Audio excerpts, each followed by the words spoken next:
April McDaniel, expert on taxes. She's an advisor, an educator, a consultant. I decided the way that we were going to heal was by helping other people. There's power in helping others. That's what you do every day as a salon owner, is you're helping people. I want people to remember me for being generous with my time and my resources.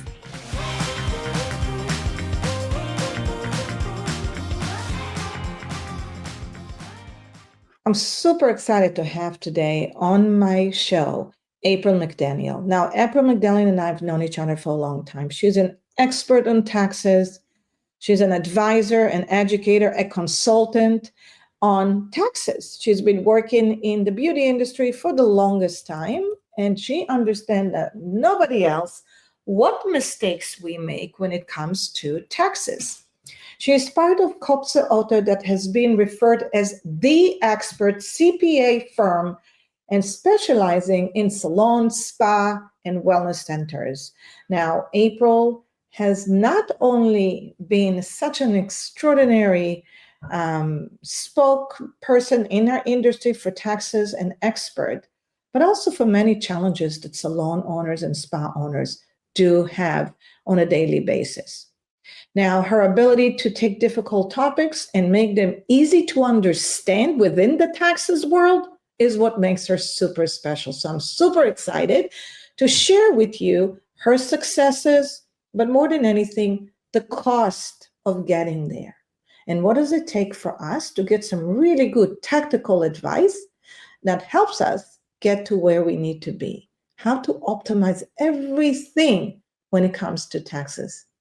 So no matter what, your biggest challenge, she will share with us today some really great tips.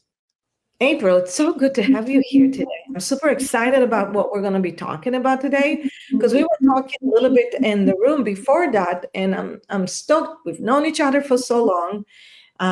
We've used Kopsa Otte for, I think, 17 years, almost 17 years in one of our businesses.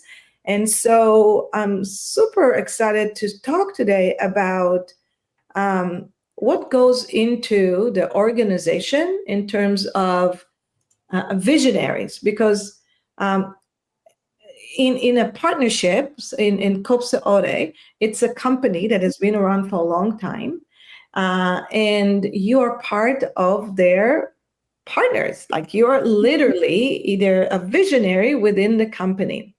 And so as a leader in that company, there's a lot of things that we're going to be sharing with everybody here today, other than numbers and tactical and good practices and what you should know about taxes and what you shouldn't know about taxes and what somebody else like Kopsa Otte should help you to know about taxes. But what I would love to hear more about you, April. How did you start your career in this industry before you even got to Kopsa Otte? Sure. Yeah, well, first of all, thank you, Ronit, for having me. I'm so excited to be a part of this today. Really, I believe something that probably a lot of people have heard, and that's that we really become who we are probably about the time that we're 10 or 11 years old. There are so many things that happen in our lives, but when something happens to us in our lives at that time of our life, it kind of drives us. And for me, it was my parents' divorce at that point. And I saw my mom struggle. I saw her try to raise 4 kids on her own. And I decided then that I was going to have a career and a life where I could self-support myself and my family if I needed to. Now, thank heavens I haven't had to do that. I have an amazing husband and haven't had to do that. But I chose the career of accounting because I felt like I could completely be supporting financially if I needed to on my own or independent. And I started out actually after getting my license to be a CPA in public accounting. I did that for a little while. And then I decided that I wanted to do something a little bit different. I worked for a bank and managed the retirement plan division of the trust department there, and then moved on and worked actually here at Kopsa Otte just for a short time while I was having children, and did that part-time. went to work then for an airport in Lincoln, Nebraska, worked there for 10 years. And in that role, I got to know really all things business. At that time, there was no tax dollars supporting day-to-day operations. And so I got to learn about, the HR side of business, the property management side of business, which of course comes in handy when I'm looking at or reviewing leases, not from the legal perspective, but for the dollars for our clients. Got to work on, of course, the accounting and finance side, issuing financial statements, payroll, all that stuff. And then over that time, really at the airport, I had continued to stay in contact with the great people here at Kopsa Otte. Larry Kopsa was one of the founding members and is an amazing man. I just met with Larry actually recently just to check in with him. And he always would say, hey, I still have your business cards and I hope you'll come back. And I think that's the other lesson that I would share with people a little bit right here at the start is that I never left things badly. And so as my life changed and as my needs changed in my family or what I was driven and wanted to do, I kept in contact with all of those people and came back to Kopsa Otte. I've been here about 9 years and I'm not an owner of the company, but I certainly feel like I take ownership in everything that I do. And I think that's something that salon owners need to hear. You don't have to let someone into ownership for you to find a great leader to help support you that takes ownership in what they do, but not necessarily, physically on the deed for being an owner. Yeah. So that's a little bit about my beginnings. I thank you for sharing that. Now, I do believe that, you build a certain culture. And I always felt that the culture at Kopsa Otte was so united. Oh, it is. I'd love if you can share with us, for our audience, to talk about Kopsa Otte right now. And what is Kopsa Otte? So Kopsa Otte is known as the experts in the beauty industry for tax and advisory services. So that means that we do tax planning and we advise on tax manners. We do tax preparation, we do accounting, but more importantly, what we do is we help owners understand their financial numbers, using those numbers to create goals and commitments to achieving those goals. We help them really from the infancy to the selling of the business, thinking about the business as the biggest investment in their portfolio and helping them, really achieve their goals as far as that's concerned. We are located in Nebraska. We work with salons and spas in 43 states across the country, all from a small town in Nebraska. We do have a few people that work remotely, but only in Nebraska. So that's who we are, and we feel the importance of being connected in the industry. The firm is very supportive of my role in doing things like this with you, Ronit, and I do a lot of different podcasts and webinars with other industry contacts. Love to be able to work with the people at Bobbit, which of course is Salon Today and Modern Salon, all the software companies. This is a people business, and just as much as our clients touch their clients physically, we want to be that intimate with our clients and not touch them. Obviously, that would be weird as an accountant, but we want to be intimately involved in everything that they're doing. So with this podcast or our show, it's Living a Profitable Life show, we're going to bring you so many great guests and lessons and teaching. So it's really is wonderful to have our partners, sponsors that helping us make this possible for everyone. But it is you who are going to make us better. So I'm asking you to always comment and let me know, how was this episode? Was it helpful? What else would you like to learn? What else would you like to see? It's predicted within the next few years, this industry, this beautiful beauty industry around the world is going to be growing by 8 to 10% incremental. That means opportunities to grow, to develop, to anything you want to be in this world. The thing is, the more you subscribe and share it with your friend, the more I can make this podcast be the best place for you. Any subject that you find is necessary, let us know. So please subscribe and help us get to at least 1,000 downloads.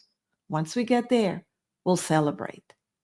Well, April, before we even dive into your success today as part of Kopsa Otte, but I would love to dive, take us back to your most challenging moment in business. And in that most challenging moments in business, what seems to be where, let's say, everything was falling apart, and for different reason, and what was happening, at that time, and how did it feel at that time for you, and what was the unexpected point where you said to yourself, that's it, I'm moving up and forward. Sure. And because at that part, no matter what, whether you work as a staff member, or you're the CEO, or you're a leader within the company, or you are the visionary of a company, or you're the owner of the company, it affects everyone. There are challenging times. And so in uncertain times, I'm sure there has been some times where they were so challenging, where you even told yourself, I can't do this anymore. Why am I doing this? I'm out of here. And what was the changing point that actually made you think, no, I'm keep going? Can you share those times? So I think for many business owners and business people in general, the hardest time can often be something that's happened personally to you, and then you have to try to overcome it. And for me, it was March 15th of 2014. And that was the day that our oldest child died. And I'm going to try not to get emotional, but, our lives changed in every possible way, in such an unexpected, drastic thing where, we didn't know, I didn't feel like I knew the sun was going to come up, and how could the sun come up? And it was very dark days for me. However, I will tell you that for me, I found strength. I found strength in my friends. I found strength in my faith. I found strength in scripture. For me, I'm very much a God-driven woman. Yeah. And so I decided, and my husband and I worked together on this, decided that the way that we were going to heal was by helping other people. And the correlation between that and really a salon owner or a business owner is that that's what you do every day as a salon owner, is you're helping people. Think of all the people that have sat in your chair or have laid on your table. I've done a massage or worked on eyes, brows or whatever, that you've helped them through something hard by listening to them, or, and for me, we started a nonprofit called Living in the Right Lane, where we help other families with struggling through the things that happen when you have a child that has special needs. And that was our son, Lane, absolutely amazing little boy. And so we started helping other people. And I think that you can heal by helping other people. And so that's what we do. And I think we can do that in our business life too. Absolutely. I feel very fulfilled when I get on the phone with a salon owner and I can help them navigate something that's hard, whether it's a walkout or it's something like a minimum wage change in their area, and how are they going to handle that, as far as financially, how they're going to handle that. But that was probably, that was a pivotal change for me. And Ronit, I think we've talked about that before, but that was pretty raw. We have.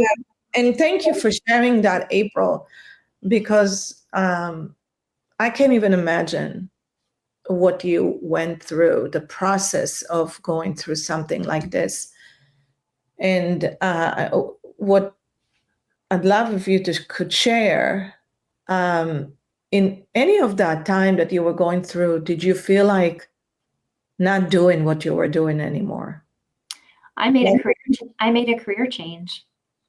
within just, well, I took a couple years. I was smart enough to realize that I shouldn't make a drastic change in my career right away. However, I had opportunity to do that. But I wanted to make sure that I wasn't changing too quickly. And so I actually started going to talk to a life coach about my goals, things that I wanted. I wrote those 5 things down. I wanted to be having dinner with my family every night. I wanted to be helping other people. I want to be known for someone who's generous with my time and my resources.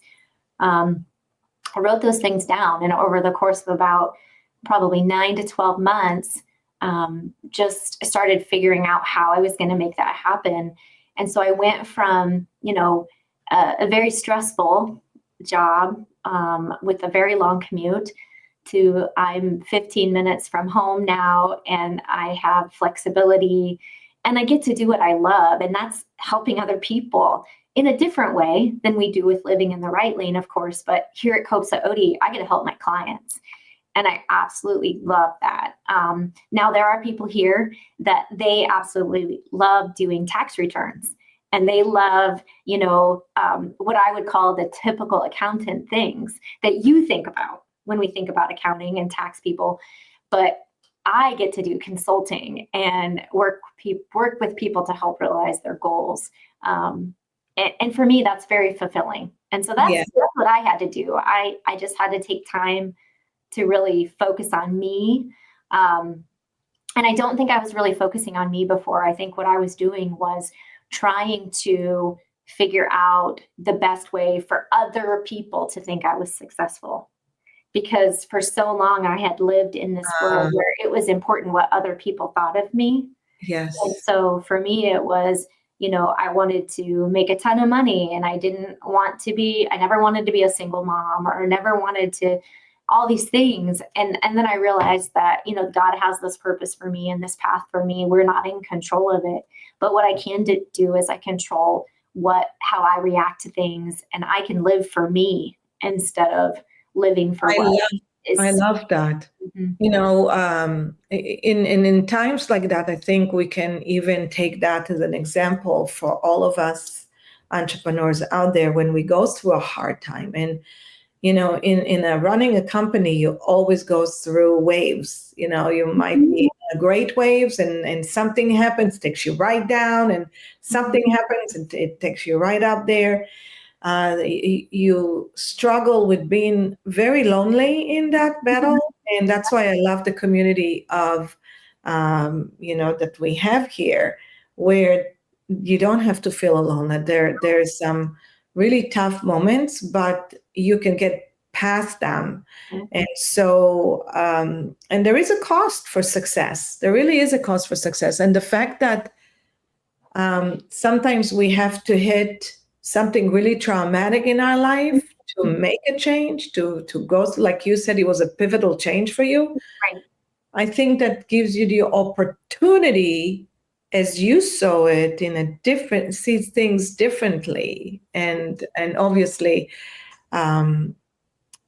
what you look at success today is different probably when you look back then at success. So I love the fact that you're speaking about that, because all of us have either the fear of being liked by others, being judged by others. Do we have enough money? Is it not enough money?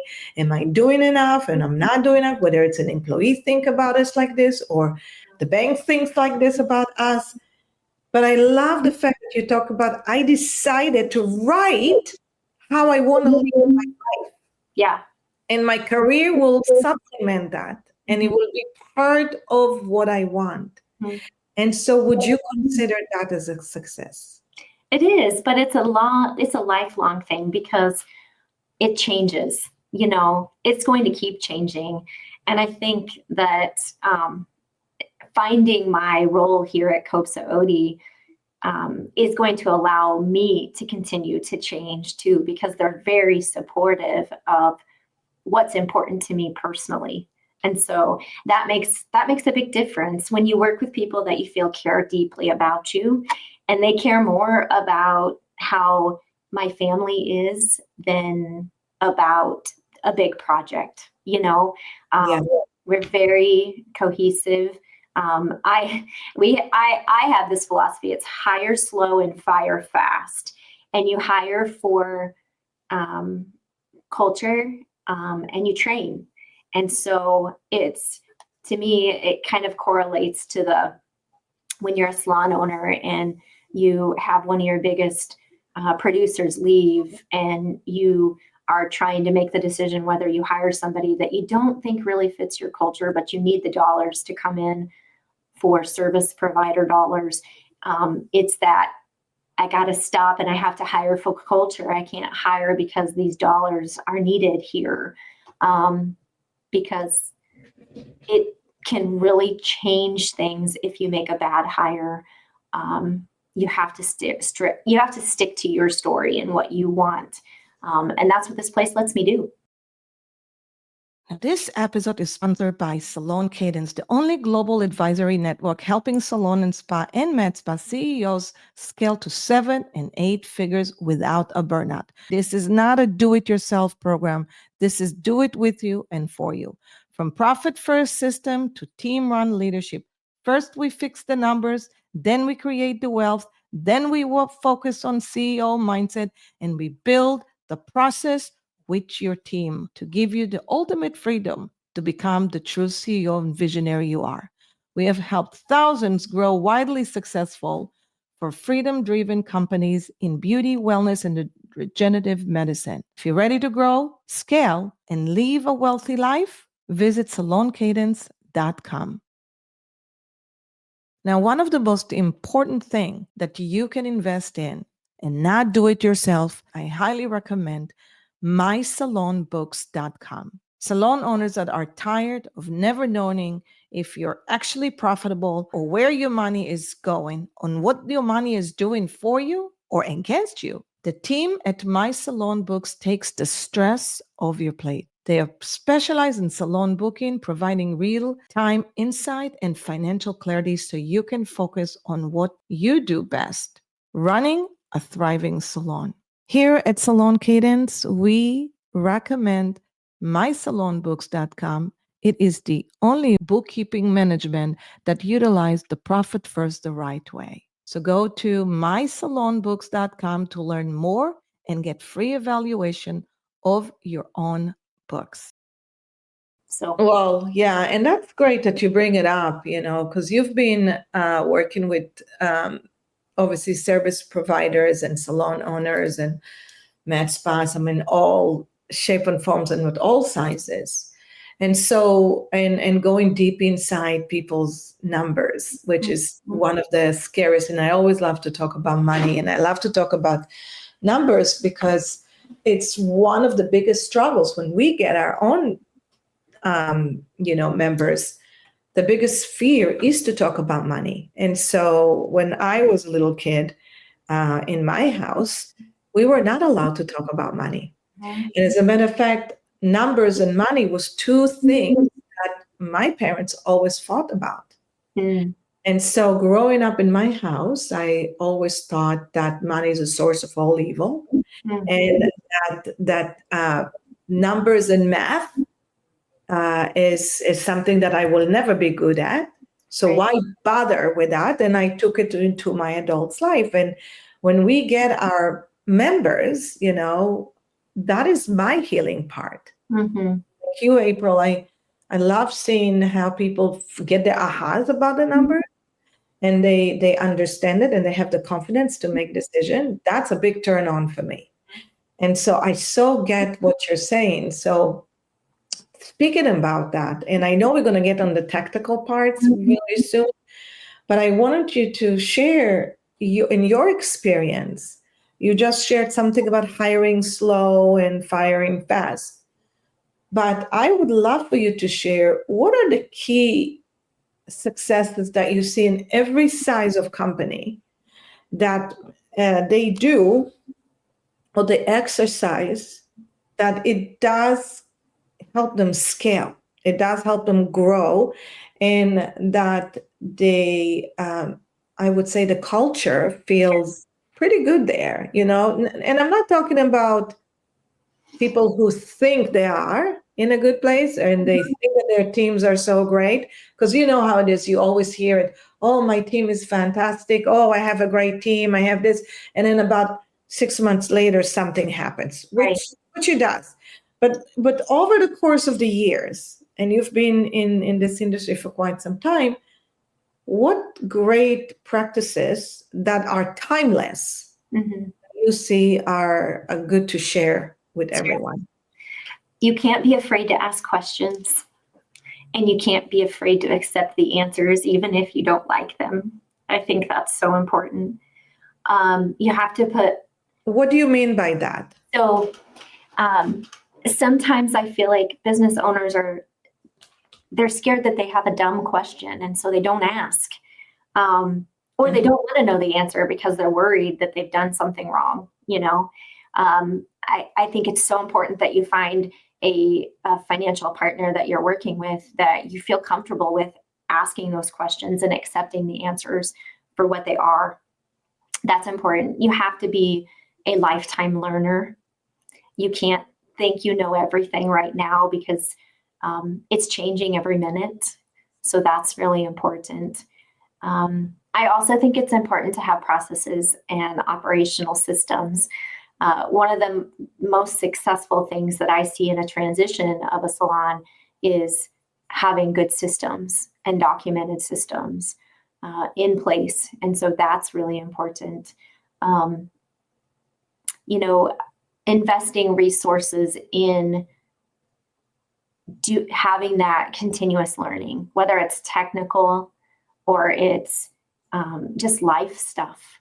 Reading good books, setting aside time to read good books, like Ronit, your book, Profitable Salons. I love that book. It's a great book, or Profit First. I love it. Thank you.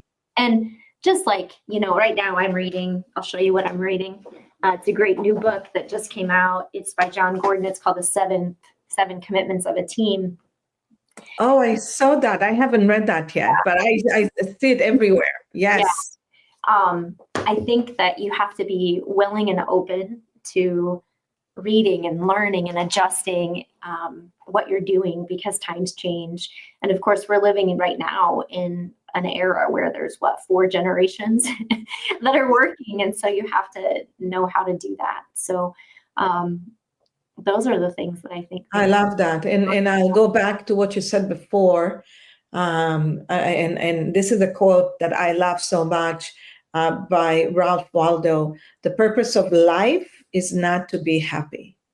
Mm-hmm. It is to be useful, to be honorable, to be compassionate, to have it and to make some differences in the world. And that's what actually creates the happiness in your life. Mm-hmm. And so if for anyone who's going through uncertain times or crazy time, know that you will get through it. And maybe reading books, maybe listen to podcasts, maybe reaching out to April, reaching out to us. Know that you're not alone. Know that everybody goes through it.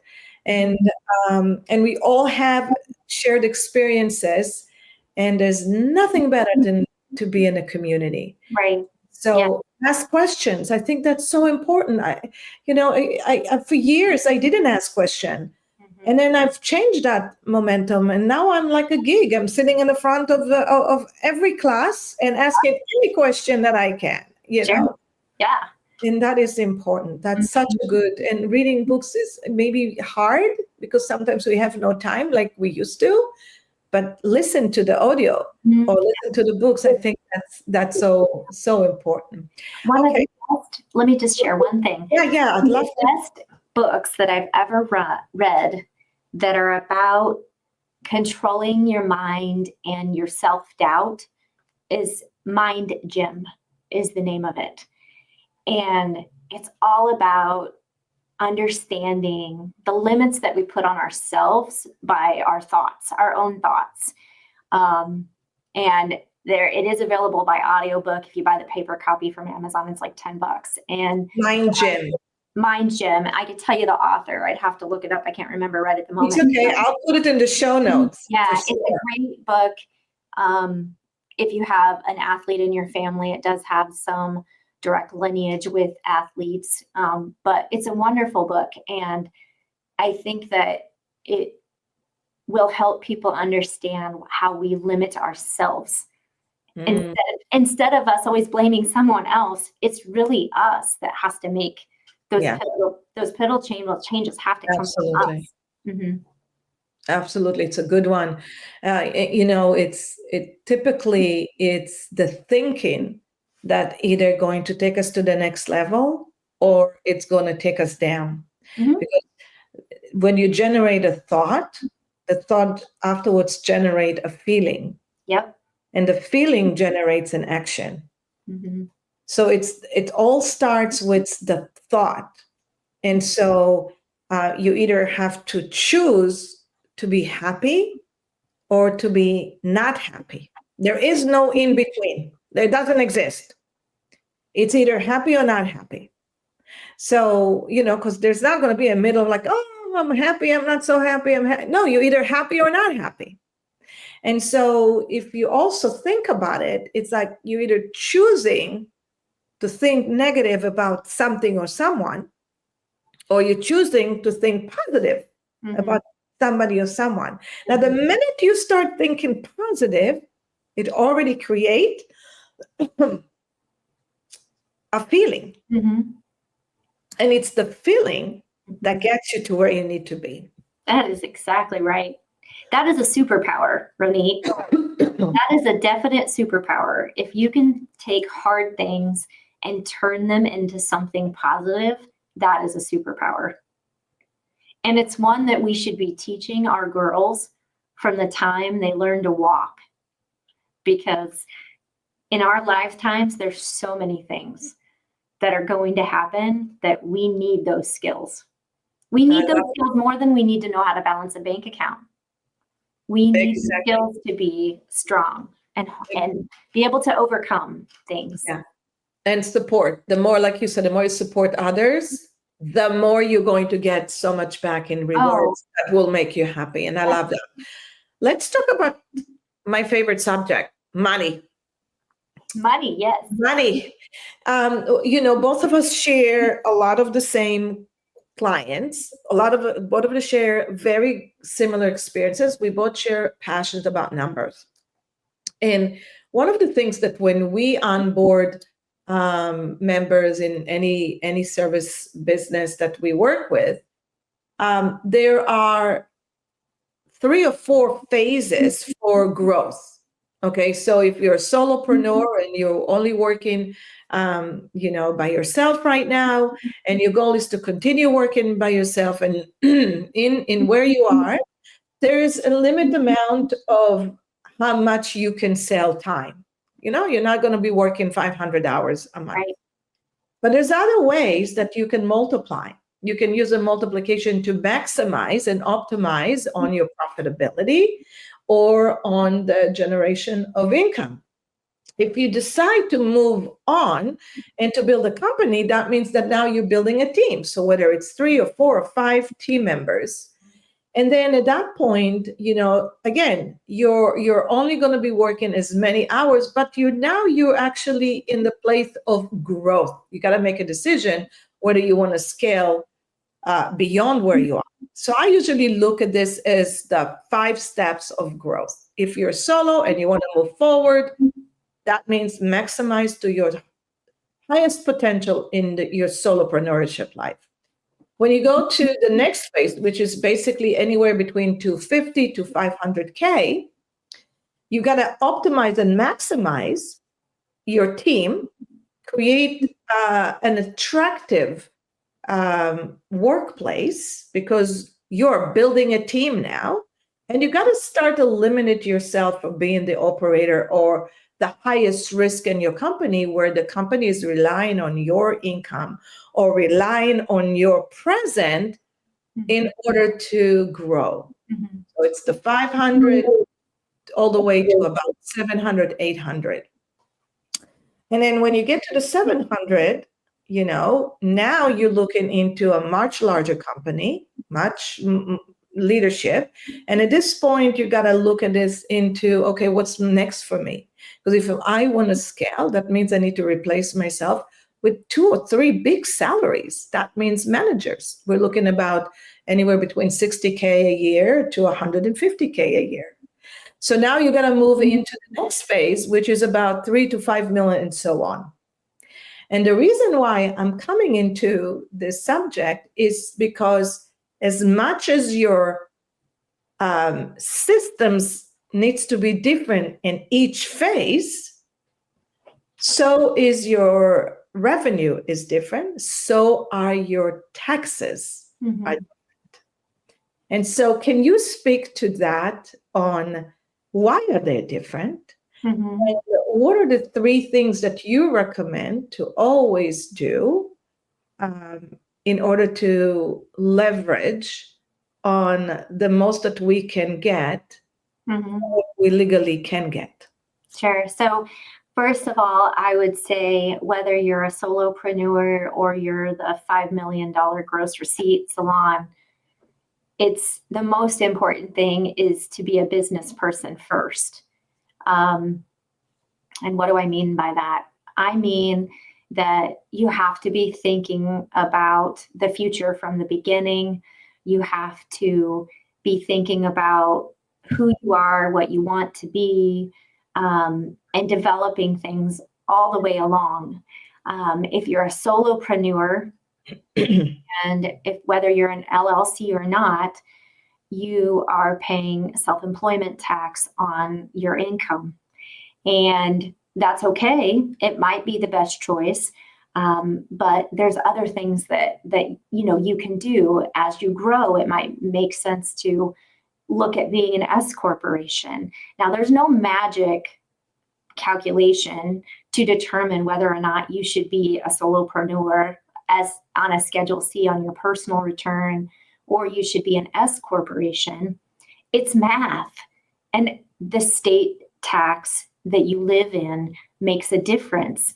So one of the things that we try to help people with is determining whether making that transition makes sense. In some states, it does make sense. In other states, it doesn't make sense. And I so, love that. I love that you're bringing it up because so many people are getting bad advices that they need to go to S Corp before they even making 300 or 400K. It makes it no makes sense. no sense. No sense. When the Tax Cuts and Jobs Act implemented qualified business income as a deduction for business owners, that applied to solopreneurs and S corporations and partnerships.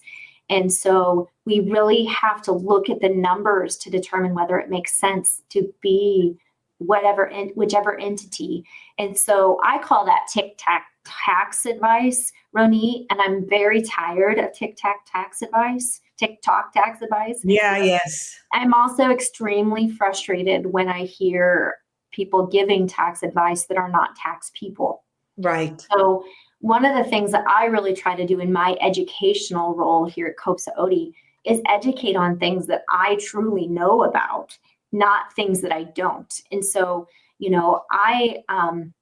and it always comes with some type of a disclosure. Like, we really have to look at your numbers specifically to know if it makes sense to you. It's not a blanket decision, and it's not a forever decision. So, it Ever changing. it could change all the time. I don't know, Ronit, with your salon, if you started off as an LLC and became an S corporation, I'm not sure, but that was years ago before you sold the salon, and when that all was going on, tax laws were different. And All so the time. Every year. every year things change. And so, as an S corporation, you're even getting paid differently as an owner. If you're a solopreneur, it's just cash coming out of your account, money coming out of your account. If you're an S corporation, now all of a sudden you have to be on a W-2 if you own the business. It requires that you have some of your wage on a W-2. And so it not only changes your tax filing status, it also changes how you're paid. And then again, it changes again if you're a partnership. So you have guaranteed payments, and we don't have to get into all those technical things, but through all of that, you have to be a business person first. You have to be working with people that understand your And business. can anybody be a business person, even though we start as creative? I do think so, but you have to have those other skills that I said, and that's that you want to learn and you want to be better at that. Now, we have wonderful spouse pairs that they both own, and maybe the wife is the creative and the husband is the business person. And that's okay. That works well for them. But if you're the one person that owns and the one person that's involved in the business and you're the creative, you have to get your mindset in a way that you want to learn. And you have to hire professionals to help you, because without those professionals, you can make very easy mistakes. Probably there's a few that are very common. One we've already talked about, and that's making a transition to an S Corp too soon. Another one is, hearing things are deductible that really aren't deductible and you're deducting them. For example, an automobile in a salon typically doesn't work very well. As far Not as in the beginning. No. And really, unless you have multi-location, it doesn't really work even in the end. Yeah. And so, there's ways to have. However, only recently it was recognized that if you do buy something, I think, what was the section? I can't think about it. Is it 75 that you can buy a car or a truck that is over a certain amount of weight, or it is fully electrical, that you can get a much higher deduction, in return on your car investment. Mm-hmm. So that's the question. If you bought something for a car that is worth $100,000 to a car that is $30,000, and you wanted to get that $100,000 and you invested in section, is it section 175? I don't know what section it is, but I think you're talking about the electric car deduction. So that's, I believe that most of that happens on the personal side. On the business side, it still has to be primarily for business use for it to happen, for it to be deductible. Yeah. And we have to remember that commuting to and from work is not deductible. And so a lot of times people will buy a car to use to get back and forth to the salon, and they think that they can deduct it as a business vehicle, and you can't. No. So that's another one that we see that we have to fix sometimes. Yeah. And there's other things. Tips, recognizing tip income is a big thing. And of course, there's a lot of noise about that right now because of, the Senate had passed a bill that had 45B in it, which allowed for the tip tax credit deduction. And then in the second, one big bill that they passed, they didn't include it. And so now it's a mess. But this episode is sponsored by Vish, the smartest color management system for profitable salons. Vish tracks your color usage, reduces waste, and helps you charge accurately for all color services, so you can protect your profit and grow with confidence.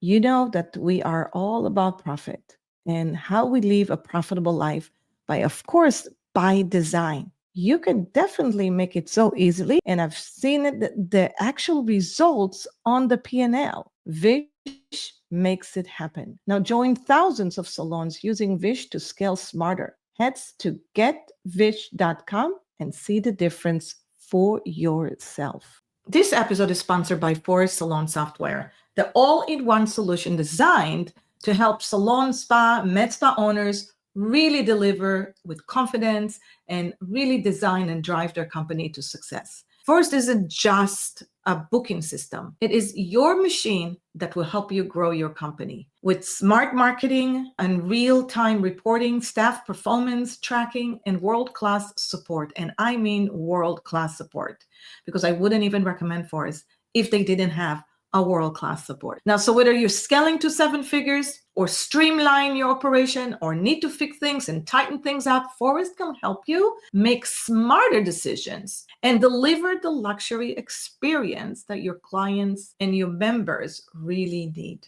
If you're ready for a software that is all in and grows with you and support you for a truly team-run company, just visit forest.com and discover why thousands of salons trust Forest. And mention Salon Cadence and you'll get a perk. So the important part from what I hear from you, there are so many little details that if you're aware of them and you know about them, it could save you so much money, but also legwork and labor and unknowing things, that you can already implement in your business right away. And all we have to do is reach out to a really good accountants or really good people that know what they're talking about, and they're specializing in those taxes. It's just like everything else. I always say there are plenty of accountants out there. You better choose the right one. There's plenty of good bookkeepers. You better choose the right one. But we never know what's right and what's not so right. Right. So do your homework. And I'm glad that we are here, April, because we certainly know that Kopsa Otte know what they're talking about. So for anybody who ever wanted to get an advice, I can't stress enough how important it is to get the right knowledge, and you can make a choice what you want to do afterwards. Yeah. I always tell people too, there are other really great accounting firms out there that do tax preparation that can help you too. It's not just Kopsa Otte in this space. There's others. And so oftentimes, we might look at a prospective client and maybe it's just not quite the right fit for us yet. We do have an ideal client, and our fees are higher than other CPAs typically because of the advisory services that come with what we do. And so it doesn't always work out, but I never leave a prospective client without a referral to someone else. So for me, it's about what is best for that client, what is best for that salon owner, and what is best for them may not be Kopsa Otte's services at this time. It might be that they need a really great bookkeeper right now, and they can keep their current tax preparation person, but they need a bookkeeper, or they need a really great salon operational coach. And if they hire that person to help them with coming up with inventory systems and looking at their compensation model, they maybe can't afford me, but that's okay because I want them to get that first, and I want them to be able to grow. And doing the right thing and giving them those resources is what I need to do as a professional. And it's just how we are. Yeah. Just who we are. Well, I think if there's anything that we can impact anybody who's listening to us right now, I want to say that one of the most important thing is to really have a good controller, have a very good controller, because if you do not have a good read of your numbers, your accountant will not be able to even provide you with a good advice. So it all starts with what's been put in and what's been taken out. Junk in, junk out. If it goes in bad, it's going to come out bad. So it's important to really have a good data. And if you don't have a good data, you're risking the opportunity to have more profit within your company. So number one, I see it all the time, April. It's the husband who's doing the books, or the wife who's doing the books, or the owner is doing the books. And hardly enough, I'm saying, do not do that. Get out of that. Make sure you have a very good professional controller that takes care of everything when it comes to reporting correct data. Because then any accounting firm can take that and advise you correctly of what you need to know or what you need to do. So I think it starts right there. It's just give up the day, give up the side job, and really focus on being a good visionary. Let go in order to grow. I think you have to use the skills that you have. And if the skill that you have is that visionary, then go that way. If you need to hire a manager to help you implement or be that visionary with you, but you love the numbers, then there's might be a different route to go. But for most salon owners, they started as that creative, right? We do have a handful of salons that we work with that the owners never were behind the chair. They're investors, and they've come in and they are the visionary for the company, but they're not putting their hands on clients. But Yeah, you have to have people helping you do those things. Yeah, well, thank you for just saying that. April, when we wrap up our episode, Yeah. we always like to go on to rapid fire answers for Oh, rapid fires questions. yeah, And they are really, really fun. Are you ready for those? I'm ready. Okay. So if you had a bulletin board, what would it say? There's power in helping others. I love that. What is your superpower? I think I'm one of those people that can see good in everything, even the hard stuff. It might take me a little while to get there, but I think that my mind does process things that are hard, failure, loss, mistakes that I've made. I think that I do have the ability to see good in that and that there's a lesson in those things. Okay, that's good. What's your biggest failure and what did it teach you? My biggest failure really, I think, was when I started my career and the goals that I had, they were not really my goals, they were society's goals. And I had to learn to put myself first and what I needed and what I wanted. And to be able to really truly be me, I had to put aside other people's perspective of what they thought I should be. And for you, now, after learning that lesson, what's your definition of success? I want people to remember me at my funeral or in my obituary for being generous with my time and my resources. That is what I want. I think that is work and that is also my personal life. But I had this wonderful friend of mine say something to me that was just life changing after we lost our son, and she said, "You did your job." And I said, "What do you mean?" And she said, "You got him to heaven." Mm. And as a woman, as a mom, as a wife, I want people not only to remember me for being generous with being kind and in giving with my knowledge and my resources, but biggest goal overall is for me to get my other children to heaven, I would say. Wow, that's incredible. And knowing you for all these years, April, you are heaven. So really, you are who you say you are, for true. And so thank you for that. I think that this episode is so great for everybody to learn that we just got to keep going because there's a lot of great things ahead of us. It's like opening a door. You never know what's in the other side, but you got to open the door and get through. And there's a lot of wonderful things. So April, where can we find you? Any opportunities that are coming for us to know about it? I will definitely share all of the resources right here in the show notes for everybody can check it out. But where can we find best? So kopsaotte.com is our website. You can connect with me through there. I know, Ronit, you're going to share the sign up link for our newsletter.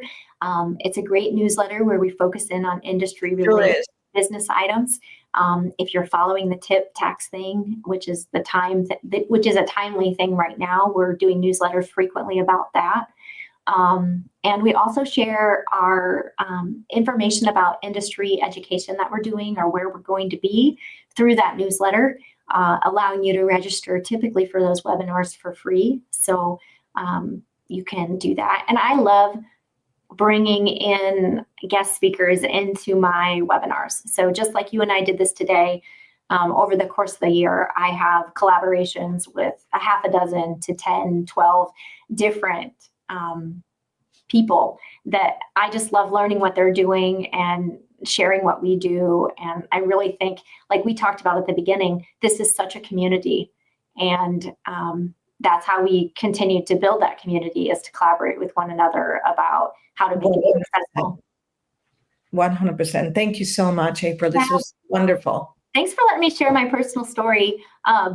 I don't get to do that very often, so I appreciate that. It's been wonderful. I think we all have one. We all have a personal story that really has crafted who we are.